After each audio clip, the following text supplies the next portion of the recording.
తండ్రి, సర్వోన్నతమైన స్థలంలో నివసించినటువంటి వాడా, మీకు స్తోత్రాలు చెల్లిస్తూ మీ పాదం మీదకు వచ్చాం.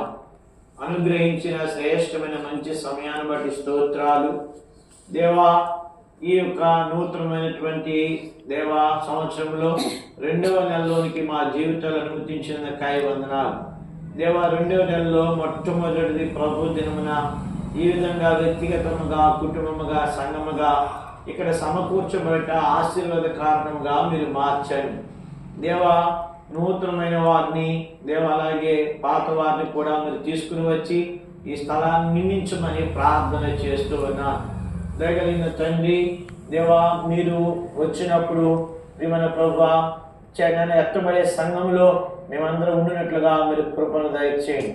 తిరిగి ఆరాధించబోయే ముందుగా, మిమ్మల్ని కనపరచబోయే ముందుగా, మిమ్మల్ని హెచ్చించబోయే ముందుగా దేవా, నన్ను సంపూర్తిగా ఖాళీ చేసుకోండి. దైవాత్మతో నన్ను నింపండి. మీ నోటున్న మాట నోట ఉంచుము. ఎర్రచేతి నీడలో నన్ను కప్పుము. నన్ను కూడా వాడుకోండి దేవా. మీరు నాకు సహాయం చేయండి. రావాల్సిన ప్రజలు మీరు తీసుకుని రండి. ఏ విధంగా మేము సేవ చేయాలో మీరు మాకు నేర్పించండి.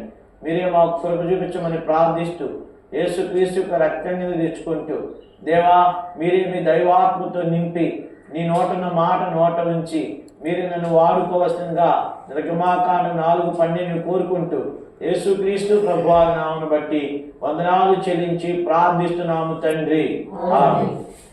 దినాలలో మనము ద్వితీయోపదేశ కాండము 32వ అధ్యాయము 3వ వచనంలో ఉన్నటువంటి మొదటి భాగాన్ని మనం చూశాం.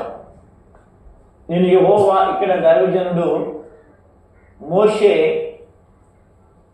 ఇశ్రాయేలు ప్రజలకు ఎర్ర సముద్రానికి యోర్దానికి మధ్యలో ఈ మాటలన్నీ వివరిస్తున్నాడు. వారు కొన్ని దినాల్లో యోర్దాను దాటి వారు ఎక్కడికి వెళ్ళాలి? కనానులోకి వారు వెళ్ళాలి. మరి వారికి ఏం నేర్పుతున్నాడు అంటే దేవుని మహత్యమును కొనియాడుట నేర్పుతున్నాడు. దేవుని యొక్క గొప్పదనాన్ని ఏ విధంగా వర్ణించాలో నేర్పుతున్నాడు. కాబట్టి క్రైస్తవ జీవితంలో దేవుని పిల్లలుగా మనం నేర్చుకోవాల్సిన గొప్ప సంగతి ఏంటంటే దేవుని మంచితనమంతా వర్ణించుట మనం నేర్చుకోవాలి. అందుకే కీర్తన గ్రంథంలో చూస్తాం, వర్ణింప నాలుక చాలదయ్యా అంటాడు. ఎందుకని?